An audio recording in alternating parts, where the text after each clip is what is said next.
Russie. Washington a accusé le 1er mars la Russie de se soustraire à ses obligations internationales après un discours très ferme de Vladimir Poutine qui a vanté les nouvelles armes invincibles, hypersoniques ou sous-marines, développées par son pays. Voir la vidéo en tête d'article. L'adresse annuelle du président russe devant le Parlement devait poser les bases, surtout économiques et sociales, de ses priorités à 2 semaines d'une présidentielle qu'il est sûr de remporter faute d'opposition réelle et qui doit l'emmener aux commandes du pays jusqu'en 2024. Mais Vladimir Poutine a énuméré pendant près d'1 heure les dernières armes de haute technologie de la Russie avec images de synthèse, infographie et vidéos à l'appui. Il a ainsi présenté des nouveaux types de missiles de croisière avec une portée illimitée ou hypersonique, des mini-submersibles à propulsion nucléaire ou encore une arme laser dont il est trop tôt pour évoquer les détails. Personne ne voulait nous parler, personne ne voulait nous écouter. Écoutez-nous maintenant, a-t-il lancé, provoquant une ovation debout des parlementaires réunis dans un bâtiment historique proche du Kremlin. Surpasser tous les systèmes antimissiles, ces nouvelles armes, a-t-il expliqué, répondent à l'activité militaire des États-Unis, qui veulent déployer leurs boucliers antimissiles en Europe de l'Est et Corée du Sud et viennent d'adopter une nouvelle doctrine militaire visant à doter les États-Unis de nouvelles armes nucléaires de faible puissance. Si Vladimir Poutine a assuré ne menacer personne et ne pas prévoir d'utiliser ce potentiel de façon offensive, la diplomatie américaine a jugé que le président russe n'avait pas eu une attitude digne d'un acteur mondial majeur. Le président Poutine a confirmé ce que le gouvernement américain savait depuis longtemps, a déclaré la porte-parole du département d'État, Arthur Nauer.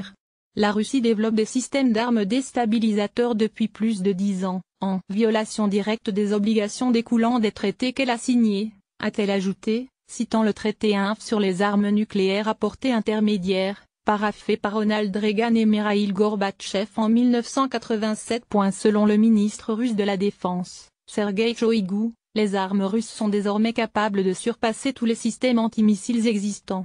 Ce parapluie de défense antimissile se révèle ainsi troué, a-t-il affirmé dans un communiqué. Pauvreté inacceptable. Mais au-delà de la condamnation diplomatique, les militaires américains ont affecté l'indifférence à l'égard de ces assertions du président russe. Ces armes sont en développement depuis très longtemps, a déclaré à la presse la porte-parole du Pentagone, Dana White. Nous ne sommes pas surpris par cette déclaration et les Américains peuvent être sûrs que nous sommes pleinement préparés.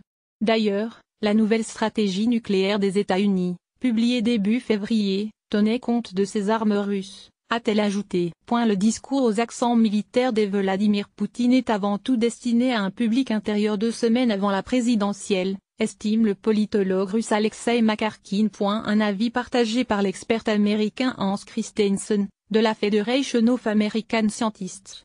Les fanfaronnades de M. Poutine révèlent une personne obsédée par le système de défense antimissile des États-Unis.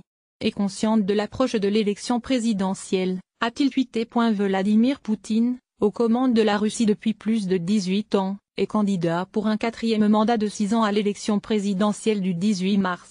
Qu'il devrait remporter largement en l'absence remarquée de son principal opposant Alexei Navalny. Malgré les promesses de campagne lors de son retour au Kremlin en 2012 après 4 ans au poste de Premier ministre, son dernier mandat a été marqué par une chute du niveau de vie et une progression de la pauvreté, conséquence de la flambée des prix causée entre 2014 et 2016 par la chute des cours du pétrole et les sanctions occidentales. M.